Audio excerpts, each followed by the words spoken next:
Hello students and welcome back to our channel. Students, हम लोग operating system की एक सीरीज स्टार्ट कर चुके हैं और इस सीरीज में इससे जस्ट प्रीवियस वीडियो में हम लोगों ने बात करी थी कि ऑपरेटिंग सिस्टम क्या होता है, क्या क्या फंक्शंस ऑफ ऑपरेटिंग सिस्टम होते हैं, मतलब कि ऑपरेटिंग सिस्टम क्या क्या सर्विसेज प्रोवाइड करता है। इन सारी चीजों को हमने इससे जस्ट प्रीवियस वाली वीडियो में कवर करा था। आज की इस वीडियो में हम लोग बात करेंगे टाइप्स ऑफ ऑपरेटिंग सिस्टम की। टाइप्स ऑफ ऑपरेटिंग सिस्टम में हम लोग कई तरह के ऑपरेटिंग सिस्टम्स पर बात करेंगे, वो किस तरह से काम करते हैं, उनकी इंटरनल वर्किंग क्या है और क्यों उन्हें इन अलग अलग नामों से या इन अलग अलग कामों के लिए इस्तेमाल किया जाता है। इन सब पर बात होगी आज टाइप्स ऑफ ऑपरेटिंग सिस्टम में। चलिए स्टार्ट करते हैं टाइप्स ऑफ ऑपरेटिंग सिस्टम। तो स्टूडेंट, सबसे पहले हमें जानना होगा, जब कंप्यूटर्स अपने बिल्कुल इनिशियल डेज में थे, जब कंप्यूटर्स अपने बिल्कुल अर्ली स्टेजेस में थे, जब कंप्यूटर्स के पास ऑपरेटिंग सिस्टम्स नहीं हुआ करते थे, तो फिर हमारा सीपीयू किस तरह से हमारे दिए हुए जॉब्स को एग्जीक्यूट करता था, कैसे हमारे दिए हुए फंक्शंस को, कैसे हमारे दिए हुए टास्क या जॉब को सीपीयू के द्वारा एग्जीक्यूट किया जाता था। यह बात उन दिनों की है जब ऑपरेटिंग सिस्टम्स का कॉन्सेप्ट नहीं हुआ करता था। यह बात कंप्यूटर्स की बिल्कुल अर्ली स्टेज की है, यह बात कंप्यूटर्स के बिल्कुल इनिशियल दौर की है, इनिशियल टाइम की है, जब कंप्यूटर्स बिल्कुल अपने स्टार्टिंग स्टेज में था। तो उस जमाने में इस्तेमाल होता था सीरियल प्रोसेसिंग।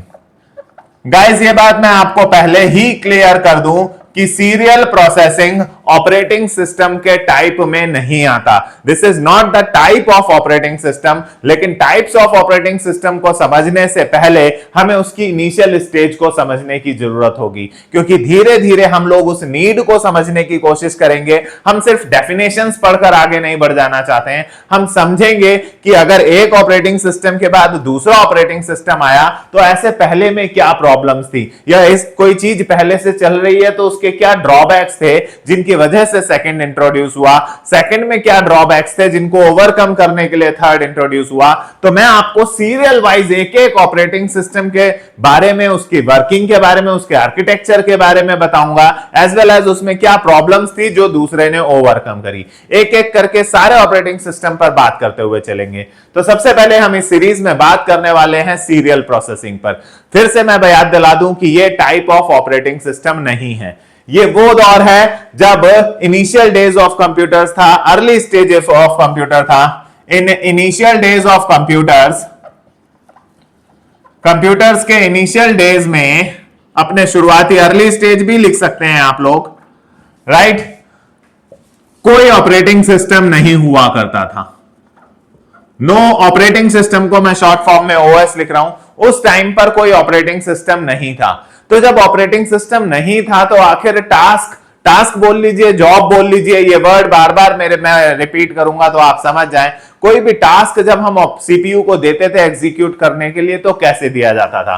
तो देखिए, उस जमाने में टास्क जो दिया जाता था सीपीयू को, टास्क बोलिए या जॉब बोलिए, वो गिवन टू द सीपीयू को दिए जाते थे। जो भी टास्क अगर हम एग्जीक्यूशन के लिए देते थे फॉर एग्जीक्यूशन, तो अब जो मैं लिखने जा रहा हूं जरा समझिएगा, वो 1 बाय 1 दिए जाते थे। एक बार में एक टास्क सीपीयू को दिया जाता था कि ये एक टास्क है, इसे एग्जीक्यूट कीजिए। उसको एग्जीक्यूट कर लेने के बाद जब सीपीयू उस टास्क को फिनिश कर लेगा, उसके बाद वो सेकंड टास्क उसको दिया जाता था। जब वो सेकंड टास्क को एग्जीक्यूट करके फिनिश कर देगा, उसके बाद थर्ड टास्क उसको दिया जाता था। यानी एक बार में एक टास्क एग्जीक्यूट करने के लिए सीपीयू को दिया जाता था। सीपीयू को एग्जीक्यूशन के लिए टास्क 1 बाय 1 दिया जाता था। और देते कैसे थे, कैसे देते थे भाई? ये 1 बाय 1 दिया जाता था बाय द यूजर्स खुद देते थे, वो भी मैन्युअली, क्योंकि उस जमाने में ऑपरेटिंग सिस्टम था ही नहीं। हम यूजर्स को खुद मैन्युअली एक एक करके टास्क सीपीयू को देना पड़ता था फॉर एग्जीक्यूशन। हम एक टास्क सीपीयू को देते थे, सीपीयू एग्जीक्यूट करके उसको फिनिश करता था, उसके बाद दूसरा टास्क देते थे। when CPU finishes, जब CPU फिनिश कर लेता था, देखिए नाम से नहीं समझ में आ रहा, सीरियल वर्ड का मतलब क्या हुआ यार? सीरियल वर्ड का मतलब ही सीक्वेंशियल होता है। सीरियल मींस सीक्वेंशियल, और sequential means one by one, one after another, right? तो जब सीपीयू फिनिश कर लेता था एग्जीक्यूशन ऑफ वन टास्क, जब एक टास्क का एग्जीक्यूशन सीपीयू फिनिश कर लेता था, then second task is given to the CPU. तब सीपीयू को दूसरा टास्क दिया जाता था, एंड सो ऑन। इस तरह से काम चलता था, और ये टास्क हम यूजर्स मैन्युअली लोड करते थे भाई। सीपीयू को एग्जीक्यूट, सीपीयू सिर्फ उन चीजों को एग्जीक्यूट करता है जो रैम में होती हैं। हम यूजर्स को मैन्युअली लोड करना पड़ता था अपना प्रोग्राम, अपना टास्क, अपना जॉब उठाकर रैम में सी कंप्यूटर की लोड करना पड़ता था, तब जाके वो एग्जीक्यूट होता था। तो ये काम मैन्युअली होता था, राइट? तो भाई इस पूरी प्रक्रिया में जब अपना कंप्यूटर इनिशियल डेज में था, अपनी अर्ली स्टेजेस में था, तो इस तरह से सीपीयू के द्वारा एग्जीक्यूशन होता था आपके दिए हुए टास्क का। अब आपको इसमें क्या डिसएडवांटेजेस लग रहे हैं? अगर हम सोचें तो इसमें डिसएडवांटेजेस क्या लग रहे हैं? बताइए मुझे क्या डिसएडवांटेजेस लग रहे हैं? पहला और जो सबसे इंपॉर्टेंट डिसएडवांटेज है वो वेस्टेज ऑफ सीपीयू टाइम है। सीपीयू इनएफिशिएंटली यूज हो रहा है। जो बहुत फास्ट डिवाइस है उसे आप एक बार में एक टास्क दे रहे हैं एग्जीक्यूट करने को, तो अल्टीमेटली आप वेस्टेज ऑफ सीपीयू टाइम ही तो कर रहे हैं। अल्टीमेटली आप सीपीयू का इनएफिशिएंट यूटिलाइजेशन ही तो कर रहे हैं। तो जो पहला डिसएडवांटेज मुझे दिख रहा है वो हो रहा है वेस्टेज ऑफ सीपीयू टाइम बोलिए या inefficient utilization of CPU time बोलिए, जो आपको वर्ड सही लगे वो आप बोल सकते हैं। सीपीयू के समय की बर्बादी हुई, राइट? इतना फास्ट डिवाइस, उसे आप एक बार में एक काम दे रहे हैं एग्जीक्यूट करने के लिए। फिर दूसरा कि यूजर्स को खुद लोड करना पड़ता था अपना प्रोग्राम उठाकर मेमोरी के अंदर, तब सीपीयू उनको एग्जीक्यूट करता था। यानी मैन्युअली लोड करना पड़ता था, मैन्युअली लोड करना पड़ता था जॉब्स को in the memory for CPU execution, memory में for CPU execution. CPU execution के लिए मैन्युअली लोड करना पड़ता था गाइस, राइट? ये दो डिसएडवांटेज थे। सीपीयू का समय वेस्ट हो रहा है भाई, आपको काम manually one by one execute करा रहे हो तो स्लो होगा ही होगा। आपको काम मैन्युअली यूजर को खुद लोड करना पड़ता था, मैन्युअली सारा का सारा मैन्युअली यूजर्स लोड करते थे। ये देखिए, राइट? ये दो गंभीर ड्रॉबैक्स हैं, दो मेजर डिसएडवांटेजेस हैं, और इन दोनों डिसएडवांटेजेस को ओवरकम करने के लिए गाइस, मैंने बोला मैं आपको एक डिसएडवांटेज को दूसरे में सॉल्व करके, दूसरे में ठीक करके बताऊंगा भाई। टू रिजॉल्व इन डिसएडवांटेजेस को रिजॉल्व करने के लिए, दीज डिसएडवांटेजेस, इन डिसएडवांटेजेस को रिजॉल्व करने के लिए भाई, पहला ऑपरेटिंग सिस्टम, यहां से types of operating system start होने जा रहे हैं भाई। यहां से types of operating system start होने जा रहे हैं। Batch processing operating system introduce हुआ, batch processing operating system was introduced. ये लीजिए, यहां से ऑपरेटिंग सिस्टम के टाइप्स शुरू होते हैं। तो अगर मैं यहां नंबरिंग ना भी डालूं, क्योंकि ये टाइप्स ऑफ ऑपरेटिंग सिस्टम में नहीं आता, पहला ऑपरेटिंग सिस्टम यानी batch operating system is the first operating system जो इंट्रोड्यूस हुआ, जिसने इन दोनों ड्रॉबैक्स को ओवरकम करने की कोशिश करी। आइए, ऐसा क्या हुआ बैच ऑपरेटिंग सिस्टम में जो इन दोनों ड्रॉबैक्स को ओवरकम किया गया? आइए एक एक करके डिस्कस करते हैं और बात करते हैं सबसे पहले ऑपरेटिंग सिस्टम की, called batch processing operating system, right? तो बेटा अब बैच प्रोसेसिंग पर बात करते हैं।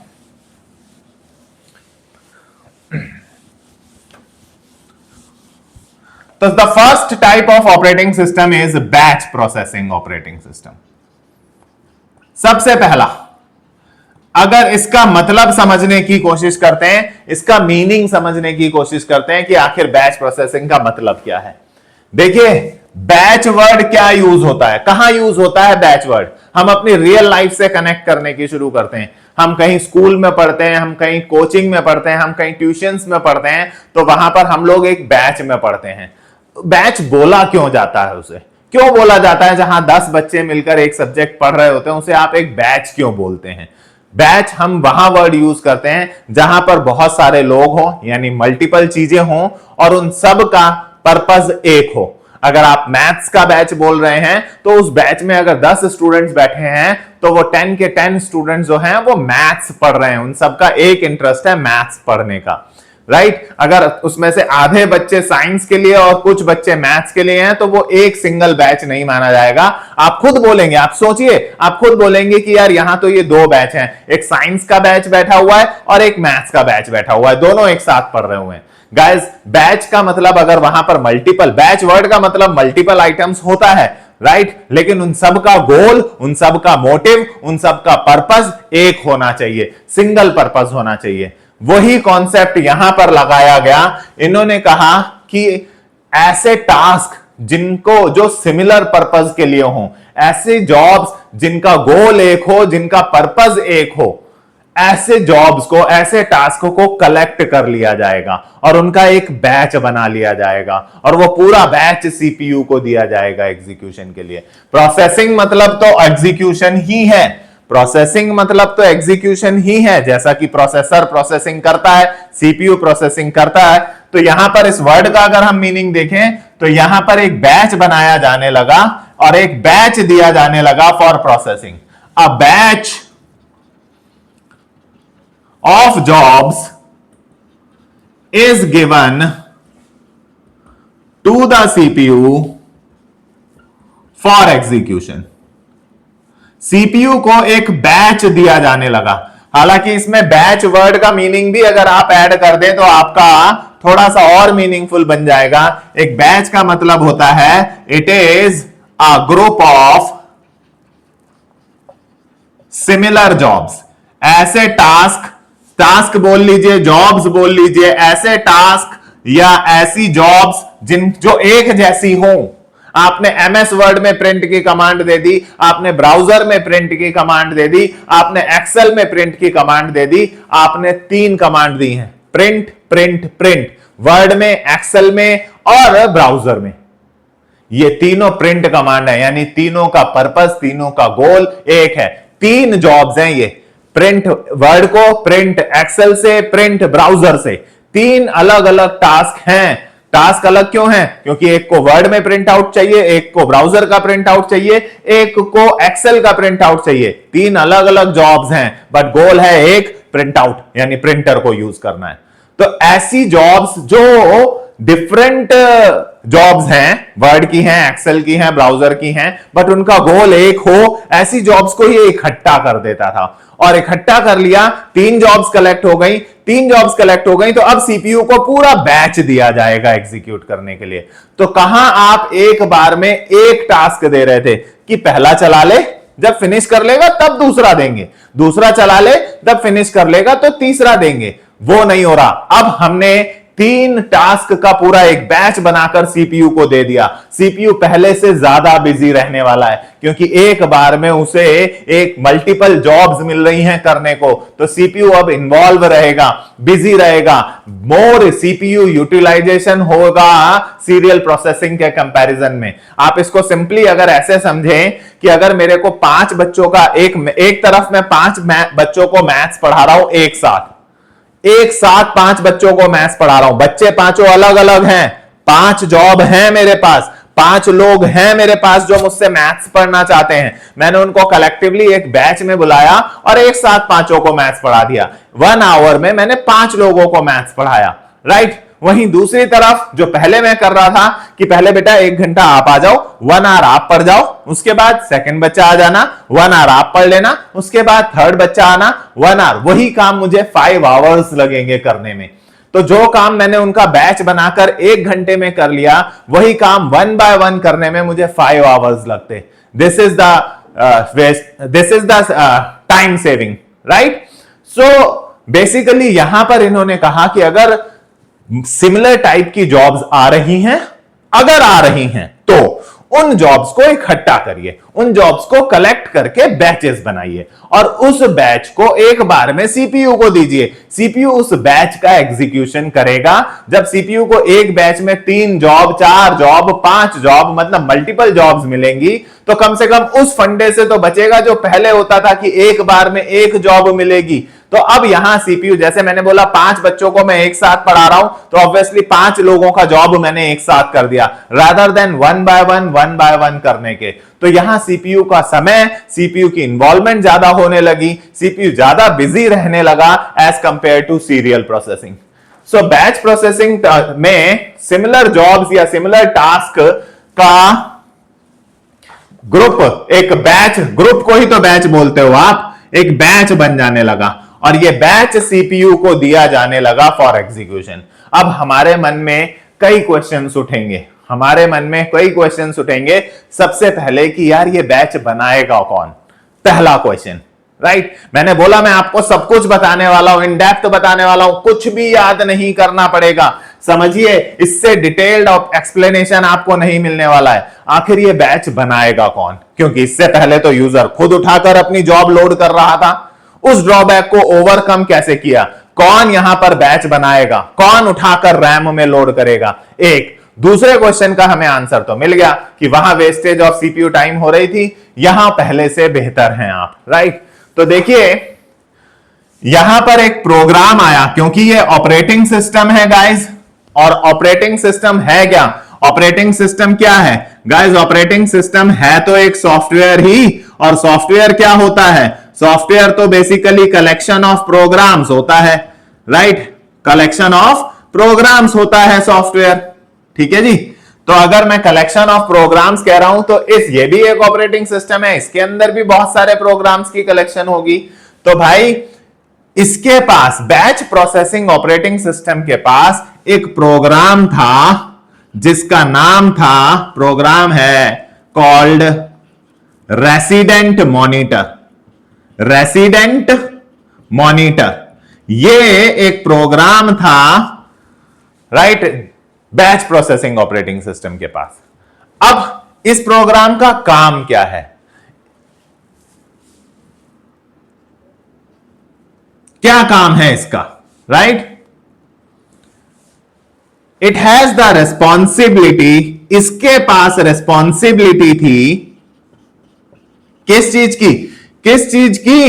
सबसे पहले ये बताओ ये होता कहां है भाई, नाम से समझ में आ रहा है, रेसिडेंट मतलब निवासी, रेसिडेंट मतलब कहीं रहने वाला, मॉनिटर निगरानी करने वाला, राइट। ये एक ऐसा प्रोग्राम था, it resides in main memory, ये मेन मेमोरी में रहता था जी, रैम में रहता था, इन मेन मेमोरी, ये मेन मेमोरी का निवासी था, मेन मेमोरी यानी रैम में रहता था, एंड हैज द रेस्पॉन्सिबिलिटी, और इसकी रिस्पॉन्सिबिलिटी होती थी,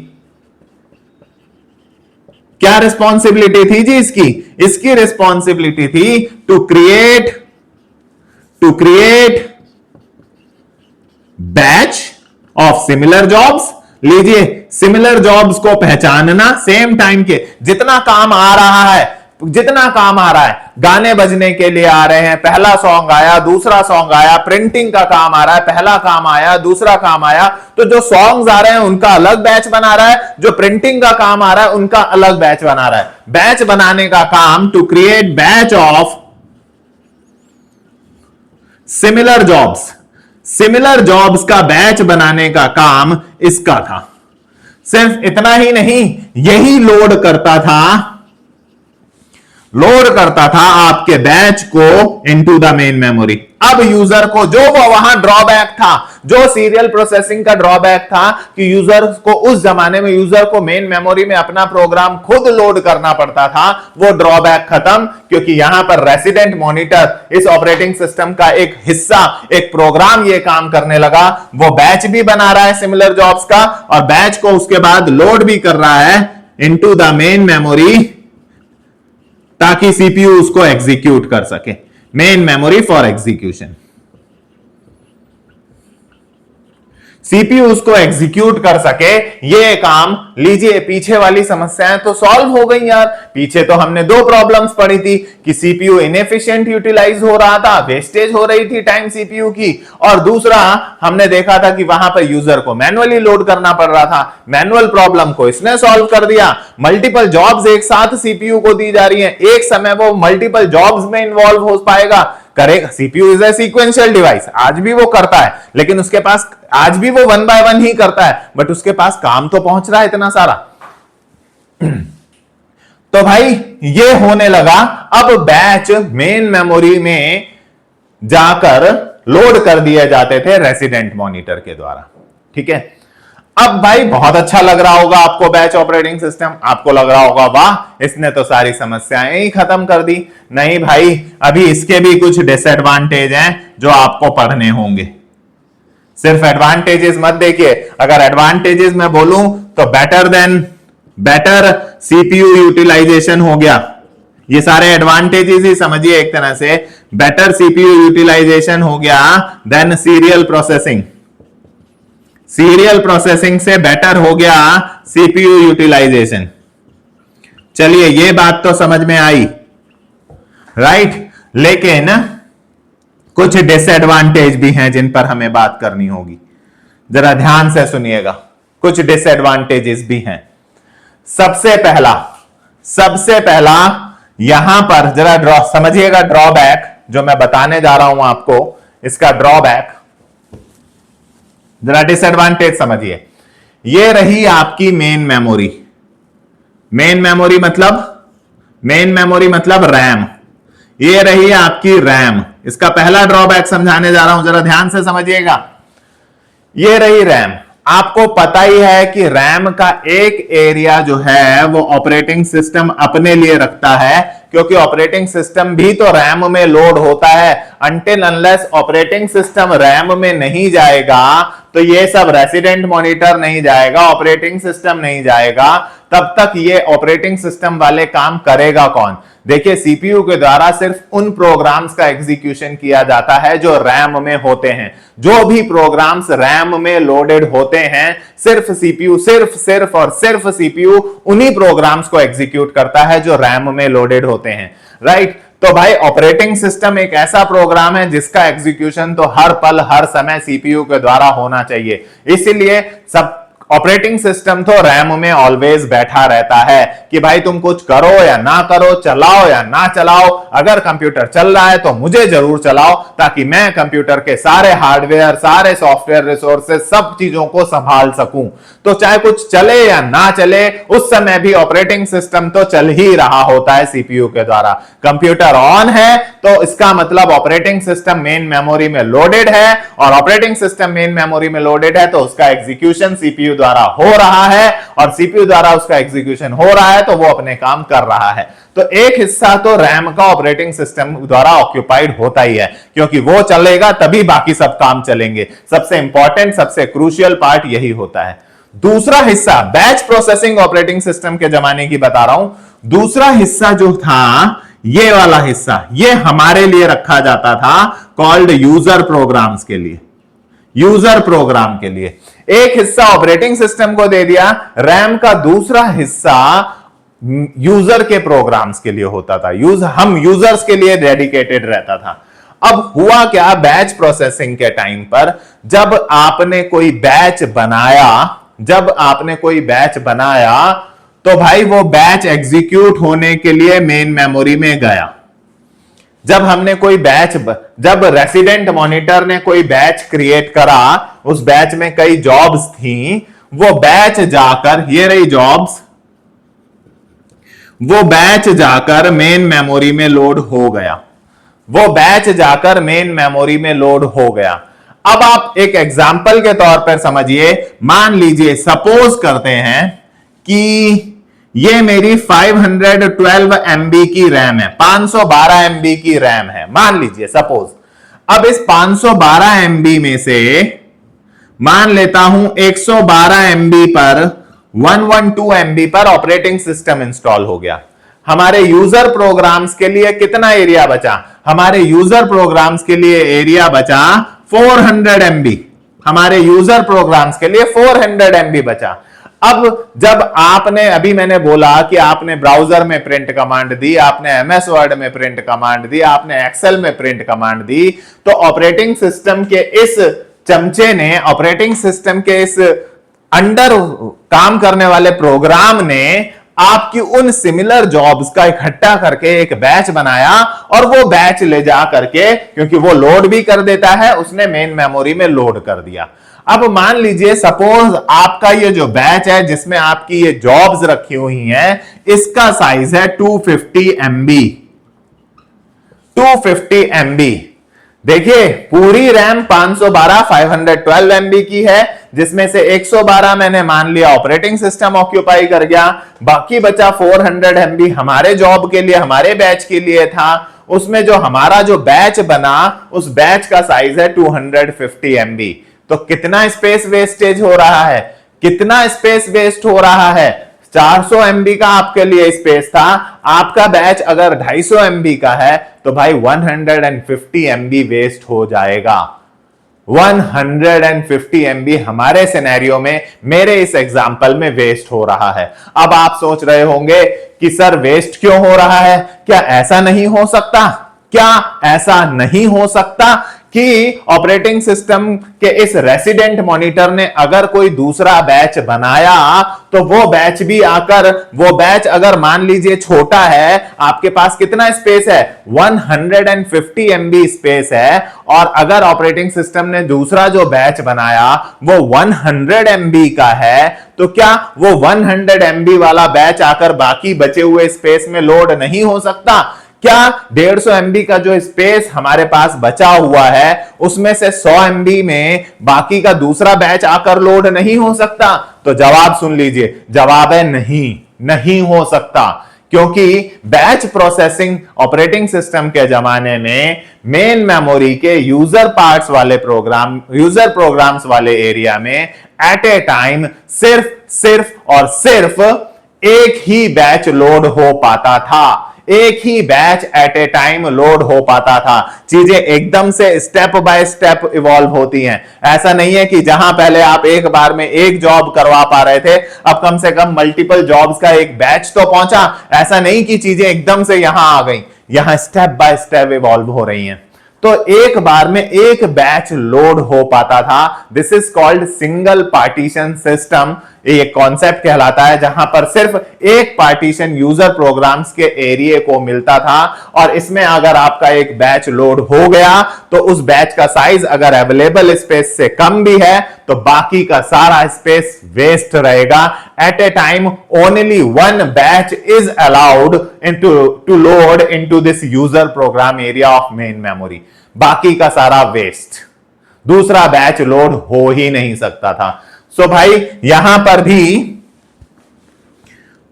पहला disadvantage, there is only one batch is allowed, सिर्फ एक बैच ही अलाउड था to reside into the main memory at a time. Main memory में एट ए टाइम, रिसाइड की जगह लोड लिख लीजिए।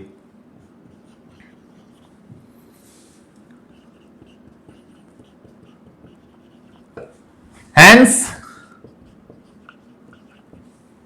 Inefficient usage of memory space, memory space का बेहतर उपयोग नहीं हो पा रहा है।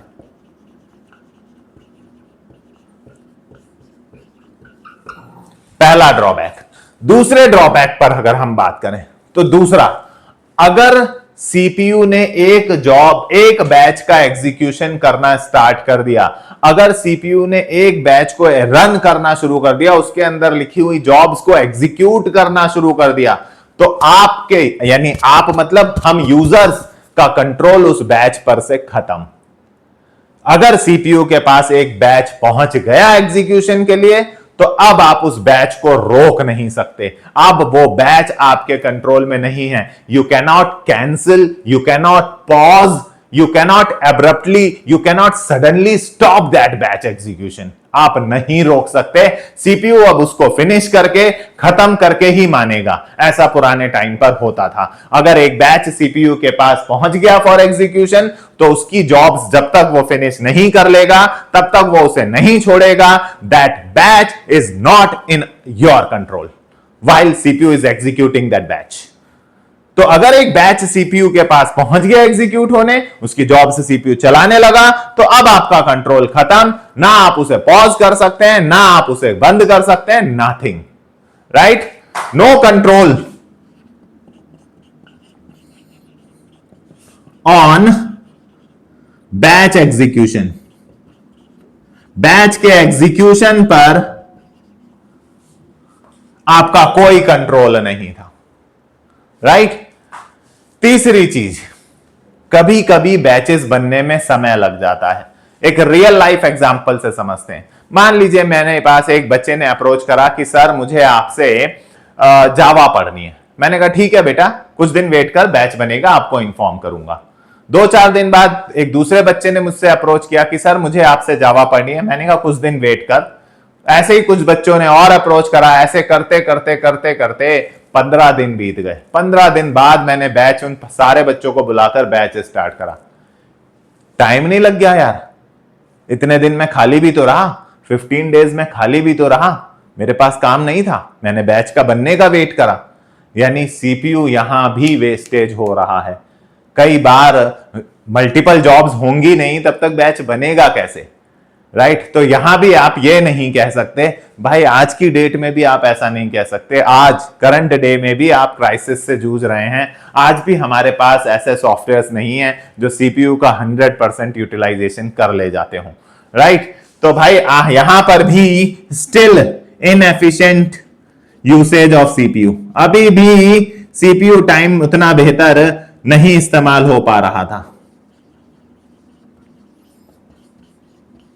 अभी भी सीपीयू के समय की वेस्टेज, यानी हम लोग वहां पर पुराने वाले में सीपीयू की समय को पहले से कम हो रहा है, नो डाउट, पहले से समय सीपीयू का कम बर्बाद हो रहा है, बट सीपीयू का समय बर्बाद हो रहा था, राइट? और दूसरा यहां तो मेमोरी भी वेस्टेज होने लगी, मेमोरी भी वेस्टेज होने लगी। अब भाई इन ड्रॉबैक्स को ओवरकम करना था।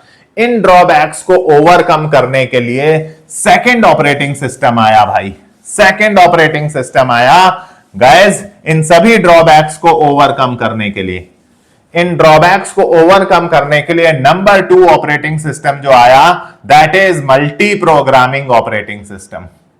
Multi programming operating system, multi programming. Multi word का मतलब क्या हुआ? मल्टी वर्ड का मतलब हुआ मल्टीपल,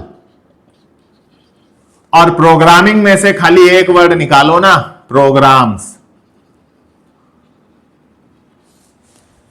ये जो प्रॉब्लम आपको दिख रही है, एट ए टाइम एक ही बैच लोड होगा और कोई दूसरा बैच, स्पेस होते हुए भी दूसरा बैच लोड नहीं हो पा रहा था। इस प्रॉब्लम को ओवरकम करना इस मल्टी प्रोग्रामिंग ने कहा। देखिए इसने क्या बोला, जरा ध्यान देंगे। मल्टी प्रोग्रामिंग ऑपरेटिंग सिस्टम ने कहा कि आपकी जो मेन मेमोरी स्पेस है ना भाई, आप जानते हैं कि मेन मेमोरी के इस स्पेस का, जरा ध्यान से समझिएगा, एक हिस्सा ऑपरेटिंग सिस्टम अपने लिए खुद लोड हो जाता है, खुद जाकर बैठ जाता है, क्योंकि उसे भी सीपीयू एग्जीक्यूशन चाहिए तो वो ले लेता है। चलिए ठीक है, अब बाकी का काम इस ऑपरेटिंग सिस्टम से कहा भाई तू ही करना, कुछ किसी तरह इस मेन मेमोरी का बेहतर इस्तेमाल करना सिखा, किसी तरह इस मेन मेमोरी का इफेक्टिव यूटिलाइजेशन करना सिखा। तो ऑपरेटिंग सिस्टम ने एक कॉन्सेप्ट दिया जिसे बोला गया पार्टीशनिंग। ऑपरेटिंग सिस्टम में हम आगे के चैप्टर्स में जब ऑपरेटिंग सिस्टम में आगे बढ़ेंगे तो हम पढ़ेंगे पार्टीशनिंग, पेजिंग, सेगमेंटेशन, ऐसे कई कॉन्सेप्ट दिए इस मेन मेमोरी के इस स्पेस को इफेक्टिवली यूटिलाइज करने के लिए। ऑपरेटिंग सिस्टम ने कहा कि मेन मेमोरी के पार्टीशंस कर दो ना। अब ये भी कई कॉन्सेप्ट्स हैं इसमें, static partitioning, dynamic partitioning. Static में पहले से ही फिक्स साइज के पार्टीशंस बन जाते थे। डायनेमिक पार्टीशन में जब कोई प्रोग्राम आएगा जितना उसका साइज होगा उतना बड़ा पार्टीशन। अगर वो 30 MB का है तो 30 MB का पार्टीशन, 50 MB का है 50 MB का partition. This is dynamic partitioning. Static में वो कहता था पहले ही फिक्स साइज के पार्टीशंस बना लो। तो इनके भी अपने मेरिट्स डीमेरिट्स हैं जिन पर हम आगे बात करेंगे। अभी तो हमारा पर्पस है किसी तरह हम मल्टीपल बैच, मल्टीपल प्रोग्राम्स को मेन मेमोरी तक पहुंचाएं। तो भाई यहां पर हो गए पार्टीशंस। अब वो पार्टीशन स्टैटिक हो रहे हैं, डायनेमिक हो रहे हैं, यहां भी वो बहस का मुद्दा नहीं है। और एक एक बैच, वो बैच प्रोसेसिंग सिस्टम से अब हम आगे आ गए थे, तो उस बैच को अब नाम दिया गया प्रोग्राम, राइट। तो भाई यहां पर अब एक बार में एक अलग अलग पार्टीशन में मल्टीपल प्रोग्राम्स आपके लोड होने लगे। और लीजिए मेन मेमोरी का जो इफेक्टिव यूटिलाइजेशन आप कह रहे थे, जो बेहतर इस्तेमाल करने की बात आप कर रहे थे, वेस्टेज की बात कर रहे थे, उसे कम करने की कोशिश करी। यानी मल्टी प्रोग्रामिंग में इट सेज, इसने कहा दैट मेन मेमोरी का जो स्पेस होगा is partitioned to load multiple programs at the same time. Word समझ में आया? Multiple programs, multi programming at the same time. ये लीजिए, ये कॉन्सेप्ट आया मल्टी प्रोग्रामिंग में। मेन मेमोरी के स्पेस की पार्टीशनिंग की गई ताकि मल्टीपल प्रोग्राम्स को लोड किया जा सके एक साथ। अब मेन मेमोरी की समस्या का सॉल्यूशन तो आपने ढूंढ लिया। आपने मेन मेमोरी का पार्टीशन करवा दिए, इससे करवाए, ऑपरेटिंग सिस्टम से करवाए, क्योंकि अब नेक्स्ट जनरेशन ऑपरेटिंग सिस्टम पे आ गए आप। तो ये अब आपको मेन मेमोरी बचाने का, हर पुराने वाले का ड्रॉबैक अगला वाला एडवांटेज लेकर आ रहा है। वो बेचारा वेस्टेज कर रहा था batch processing system, multi programming ने उसका अपने ऑपरेटिंग सिस्टम में सुधार करके, पार्टीशन करके मल्टीपल प्रोग्राम्स एक साथ लोड कर दिए, राइट। अब सीपीयू इन्हें कैसे चलाएगा? इतने सारे हो गए, कितने सारे टास्क हो गए सीपीयू के पास एग्जीक्यूट करने के लिए, कितने सारे टास्क हो गए। अभी हम अपने एग्जांपल में देखें तो हमारे सामने 1 2 3 4 5 पांच टास्क हो चुके हैं सीपीयू के पास इन्हें एग्जीक्यूट करने के लिए। तो अब सीपीयू इन्हें एक साथ तो चलाएगा नहीं, क्योंकि सीपीयू तो आज भी एक सीक्वेंशियल डिवाइस ही है। वो एक बार में एक ही प्रोसेस को रन कर पाता है। तो फिर ये कैसे चला पाएगा? मेमोरी का यूटिलाइजेशन तो हो गया, बट यहां पर सीपीयू का बेहतर उपयोग, क्या सीपीयू के एफिशिएंट यूटिलाइजेशन पर कोई बात हुई? तो भाई सीपीयू के एफिशिएंट यूटिलाइजेशन के लिए इसी ऑपरेटिंग सिस्टम के अंदर एक कॉन्सेप्ट और डाला गया। मेमोरी को यूटिलाइज करने के लिए पार्टीशनिंग का कॉन्सेप्ट इस ऑपरेटिंग सिस्टम में डाला।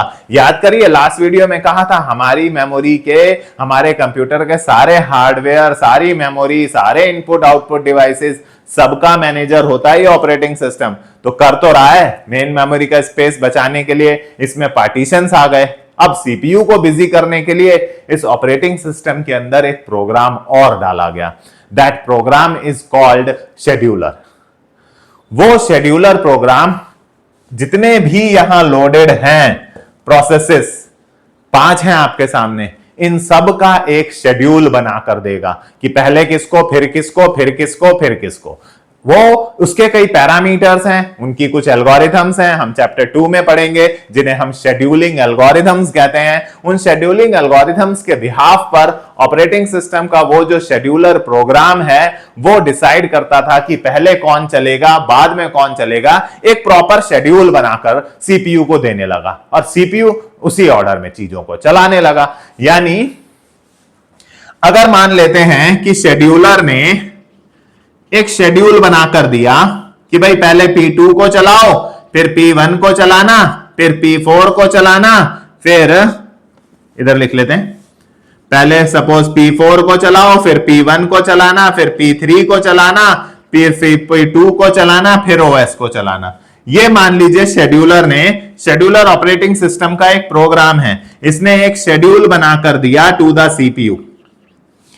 अब सीपीयू जरा ध्यान से सुनिएगा, इसी ऑर्डर में इन प्रोग्राम्स को रन करेगा। सीपीयू सबसे पहले चलाने जाएगा इस शेड्यूल के अकॉर्डिंगली P4 को, सीपीयू P4 को चलाएगा, राइट, चलाएगा। उसके बाद सीपीयू को किस पे जंप करना है? P1 पे। P4 के बाद किस पे जंप करना है? मान लीजिए P1 पर। तो सीपीयू ने P4 को कुछ नैनो सेकंड्स तक चलाया और पॉज किया, और पॉज करने के बाद वो P1 पर जंप मारेगा। देखिए, एक बार में एक ही को चलाएगा सीपीयू। उसने P4 को पॉज करा और उसके बाद उसने P1 पर जंप मारी, P1 को चलाया, P1 को चलाया, फिर उसको एक पर्टिकुलर नैनो सेकंड्स तक स्लीप कराया। स्लीप मतलब पॉज कराया। पॉज कराने के बाद सीपीयू ने जंप मारी P3 पर। अब P3 को चलाएगा। जब वो P3 को चला रहा है तो P4 भी पॉज है, मतलब स्लीप है, और P1 भी स्लीप मोड पर है, राइट। अब वो P3 को चला रहा है, एट ए टाइम एक को ही चला रहा है। P3 को चलाया उसने कुछ नैनो सेकंड्स तक, उसके बाद उसने P3 को भी पॉज में यानी स्लीप मोड में डाला और वो P2 पर जंप कर गया, यानी सीपीयू ने जाकर P2 को एग्जीक्यूट करा, राइट। बाकी सभी भी स्लीप में हैं। उसके बाद उसने जाकर ऑपरेटिंग सिस्टम को एग्जीक्यूट करा। जब वो ऑपरेटिंग सिस्टम को चला रहा है तो P1, P2, P3, P4 ये सब स्लीप मोड में यानी पॉज हैं। तो अब आप बोलोगे कि सर ये पॉज क्या है? मान लीजिए P1 मेरा कोई सॉन्ग है, मान लीजिए P1 वाला प्रोग्राम मेरा कोई सॉन्ग है, तो क्या वो सॉन्ग बंद हो जाएगा उतनी देर में? क्या मेरी कोई गेम है जो P3 वो स्लीप मोड पर है, वो पॉज है, तो क्या वो बंद हो जाएगी? नहीं बंद होगी।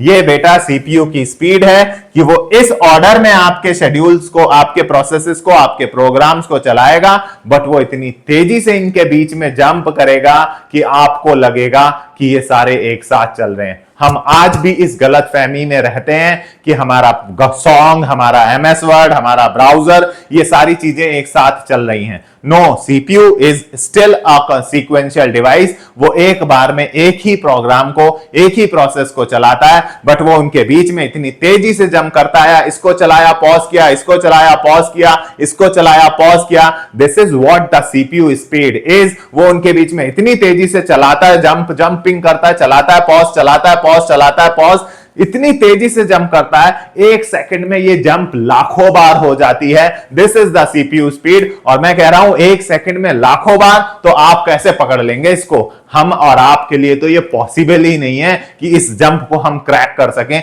क्योंकि हमारे लिए तो हो गया एक सेकंड, बट इतनी देर में वो इन सबके बीच में कितनी बार इनको चलाया पॉज कर चुका होता है। हम इस चक्कर में होते हैं कि हमारे गाना भी चल रहा है, ब्राउजर भी चल रहा है, वर्ड भी चल रहा है, एक्सेल भी चल रहा है, सब साथ चल रहा है। नो, साथ नहीं चल रहे। सीपीयू सीक्वेंशियल डिवाइस है, एक बार में एक को चला रहा है, इस ऑर्डर में चला रहा है, but this is the CPU speed कि वो इनके बीच में इतनी तेजी से जंप कर रहा है कि आपको लग रहा है ये सब साथ चल रहे हैं। और इसे क्या कहते हैं? इसे हम कहते हैं मल्टीटास्किंग। यानी सीपीयू जो है वो क्विकली करेगा jump among all the loaded programs। इन सारे प्रोग्राम्स के बीच में क्विकली जंप करेगा टू एग्जीक्यूट देम, उन्हें एग्जीक्यूट करने के लिए। क्या बोलूं मैं? इन्हें पैरेलल तो मैं बोल नहीं सकता। पैरेलल क्यों नहीं बोल सकता? कि एक साथ तो ये चल नहीं रहे, चल तो एक बार में एक ही रहे हैं। बट सीक्वेंशियल भी नहीं बोल सकता, क्योंकि सीक्वेंशियल का मतलब होता है जब आपने एक को चलाया, फिनिश कर दिया, उसके बाद दूसरे को उठाया, फिनिश कर दिया, उसके बाद तीसरे को उठाया, फिनिश कर दिया।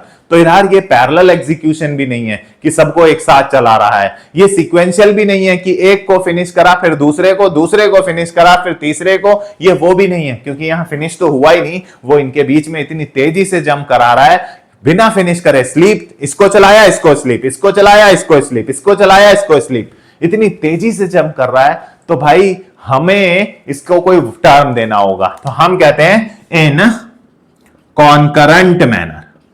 कॉन्करेंट वर्ड का मतलब क्या होता है? जिसका सेम सेंटर हो, कईयों का सेंटर सेम है, कॉन्करेंट मैनर में चला रहा है।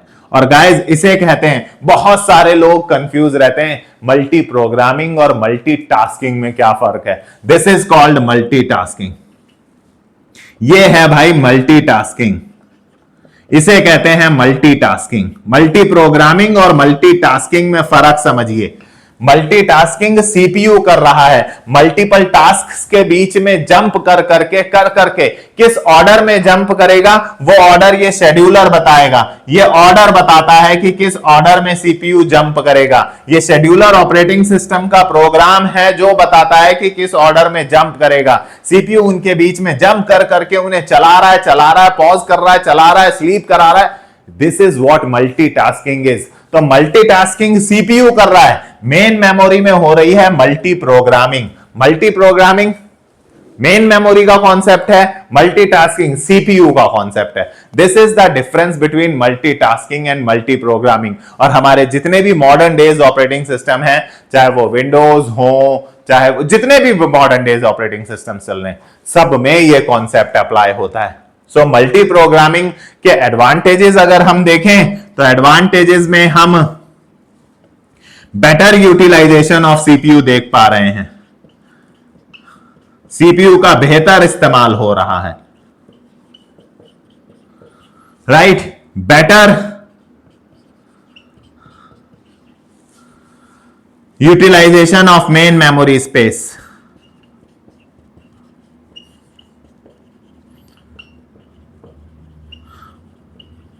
राइट। हालांकि मैं ये नहीं कहूंगा कि 100% यूटिलाइजेशन ऑफ सीपीयू, तो मैंने नहीं लिखा क्योंकि मैंने बोला आज भी हम लैग करते हैं इस मामले में, हम सीपीयू को 100% एफिशिएंट यूटिलाइजेशन नहीं कर पा रहे।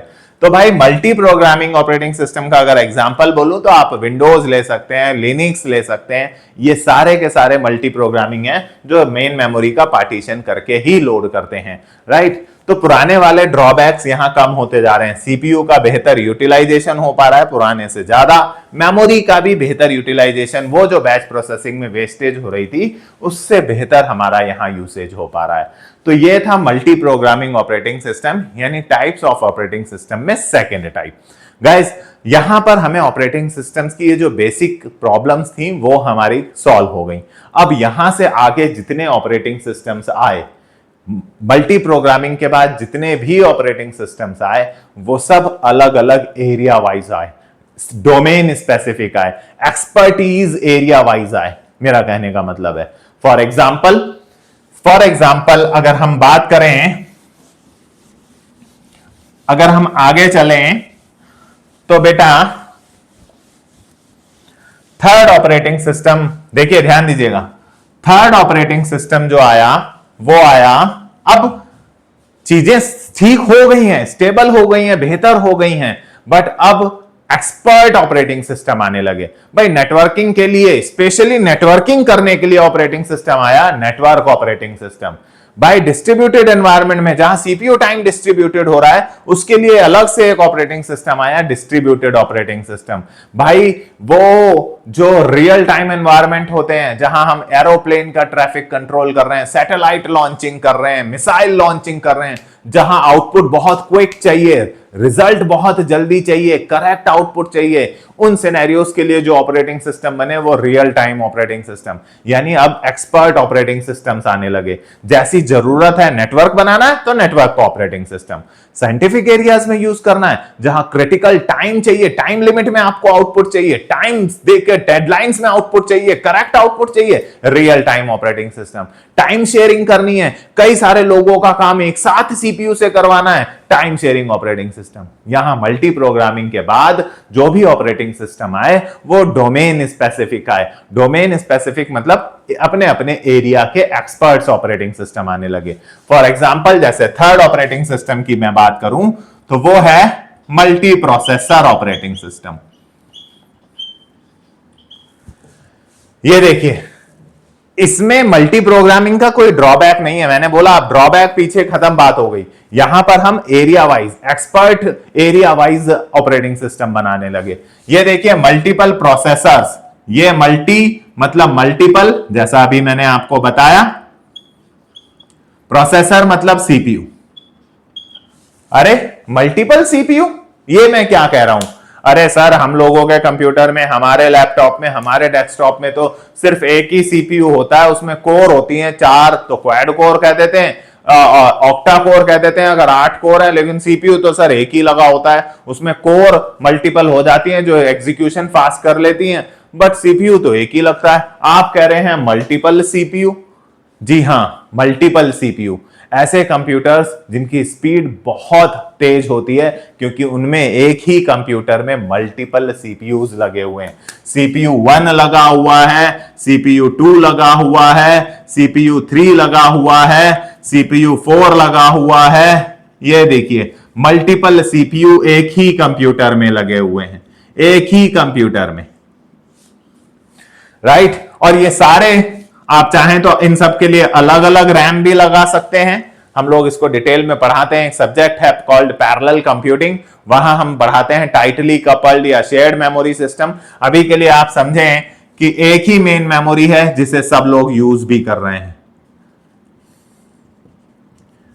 ये देखिए कितना फास्ट हो गया जब मल्टीपल सीपीयूज लगे हुए हैं, कितना फास्ट हो गया। This is what multi processor operating system, मतलब मल्टी प्रोसेसर कंप्यूटर। इस तरह के कंप्यूटर्स जिनमें मल्टीपल प्रोसेसर्स, मल्टीपल सीपीयू लगे हों, इन्हें लोग पैरेलल कंप्यूटर्स भी कहते हैं। समझ गए क्या पैरेलल कंप्यूटर क्यों कहते हैं? पैरेलल कंप्यूटर वो जिसमें एक साथ कई सीपीयू लगे हों और सारे सीपीयू एक साथ काम कर पाएंगे ना। पैरेलल का मतलब क्या हुआ? जहां पर सब लोग एक साथ काम करें, एक साथ कई सीपीयू एक साथ काम कर रहे हैं, तो आपका काम भी तो कितना फास्ट होगा। बट ये बहुत फास्ट एनवायरनमेंट है, बहुत एक्सपेंसिव है, बहुत कॉम्प्लेक्स है। भाई हमारे जो नॉर्मल ऑपरेटिंग सिस्टम्स हैं वो इस सिनेरियो में कहां काम करेंगे? हमारे नॉर्मल ऑपरेटिंग सिस्टम्स तो यार सिर्फ एक सिंगल सीपीयू को ही संभालते संभालते बिजी रह जाते हैं। यहां तो आप कह रहे हो मल्टीपल सीपीयू हैं जो एक साथ मेमोरी को यूज करेंगे, एक साथ जॉब एग्जीक्यूशन करेंगे, एक साथ आपके प्रोग्राम्स का हर किसी के लिए अलग अलग पार्टीशन, अलग अलग मॉड्यूल, एक साथ आपके प्रोग्राम्स को एग्जीक्यूट करेंगे। बहुत फास्ट एनवायरनमेंट होगा, बहुत तेज एग्जीक्यूशन होगा, राइट। इनके लिए कुछ स्पेशलाइज्ड डोमेन एक्सपर्ट, इस एक्सपर्ट एरिया के एक्सपर्ट ऑपरेटिंग सिस्टम चाहिए, स्पेशलाइज्ड ऑपरेटिंग सिस्टम चाहिए। मैंने बोला था अब यहां से तो भाई स्पेशलाइज्ड एक्सपर्ट ऑपरेटिंग सिस्टम्स की जरूरत होने लगी। तो ये वो ऑपरेटिंग सिस्टम है जो इन पैरेलल कंप्यूटर्स में यूज होता है, राइट। सो एक पैरेलल कंप्यूटर में अंदर कंप्यूटर हैज मल्टीपल सीपीयूज। एक पैरेलल कंप्यूटर के अंदर मल्टीपल सीपीयूज होते हैं जो एग्जीक्यूट करते हैं, विच एग्जीक्यूट द प्रोसेसेस, आपके प्रोग्राम्स को eight the same time, same time पर एक साथ, पैरेलली, एक साथ, right. For handling this scenario, इस सिनेरियो को हैंडल करने के लिए जहां मल्टीपल सीपीयू एक साथ काम कर रहे हैं, right, a specialized operating system, एक specialized operating system is needed called multi processor operating system.